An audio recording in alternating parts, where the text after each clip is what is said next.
Okie dokie. Today we're going to be looking at time dilation, the derivation of the time dilation equation. So let's get started here. We've got a person right here whose velocity in the x direction is 0. And he's going to shoot a laser up, bounce off a mirror up here, and the mirror is going to bounce the laser back down here. Of course, the velocity of the light in the laser will be c, so the velocity in the y will be c, and we'll make this height from the floor to the mirror to be l. Okay, so of course we have distance time is equal to distance divided by velocity, and so the time that it takes for the photon from the laser to hit the mirror and come back, the distance will be l plus another l, which is 2l. And the velocity will be c. So we'll put c in for the velocity and 2l for d, and we'll get the time that it takes as 2 times l divided by the speed of light c. If we solve for L here, we'll get L with algebra. L will equal c times t naught. We'll call it t of 0 divided by 2. Now we're going to see what this experiment looks like if if this is moving with a velocity, we'll say v in the x direction, and somebody stands on the ground instead of with the laser contraption right here.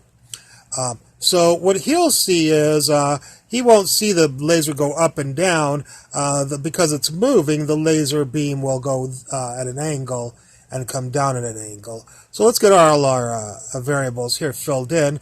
The speed of light along the path line will still be c.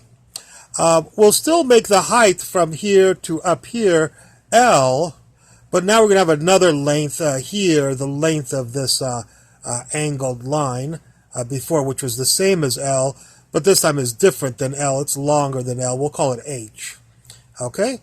And the other distances we'll have is that we'll look at the moment when this distance is x, and this distance will be x, so this full distance will be 2x. Okay, so let's describe this equation, these parameters with equations. We'll need the time that it takes again for the beam to go. For this person right here to see the beam go from the laser up to the mirror and then back down to the laser. And that's distance over velocity, just like it was before. The difference, though, this time is that the laser has to travel h and then another h, so the distance will be 2h, and the velocity, of course, will be c. All right? Okay. There's another way... There's another concept here, though, with time, and that is the time it takes for the laser to get from here to here. And the time it takes to get from here to here, of course, is distance over velocity.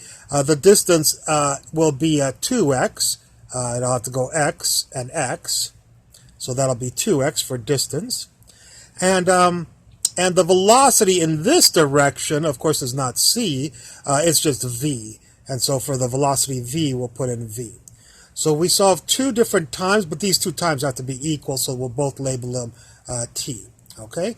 We looked at the photon going here, and this equation describes a photon.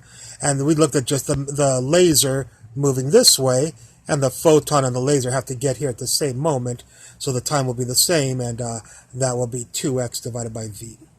Okie dokie. Why don't we solve, just like we solved this for L here, we'll solve this one for H, and we'll solve this one for X right here.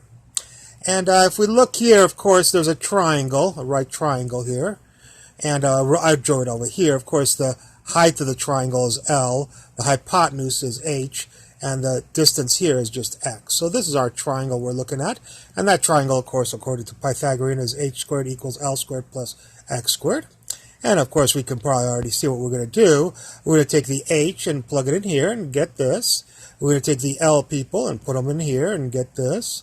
And we'll take the x people and plug them in here and get this. And when you do a little bit of algebra here, you get this. I'll show you some intermediate intermediary steps, and just we're solving for t, of course. You could also type it into some sort of mathematical software and solve for this t, not t naught. And if we solve for t in this equation, it becomes this, and solve for t, we get t equals t naught divided by the square root of 1 minus v squared divided by c squared, okay? Which is our time dilation equation from special relativity and the Lorentz contractions. Okay, well, I hope you enjoyed this video. I look forward to any comments at the bottom, and thank you for watching.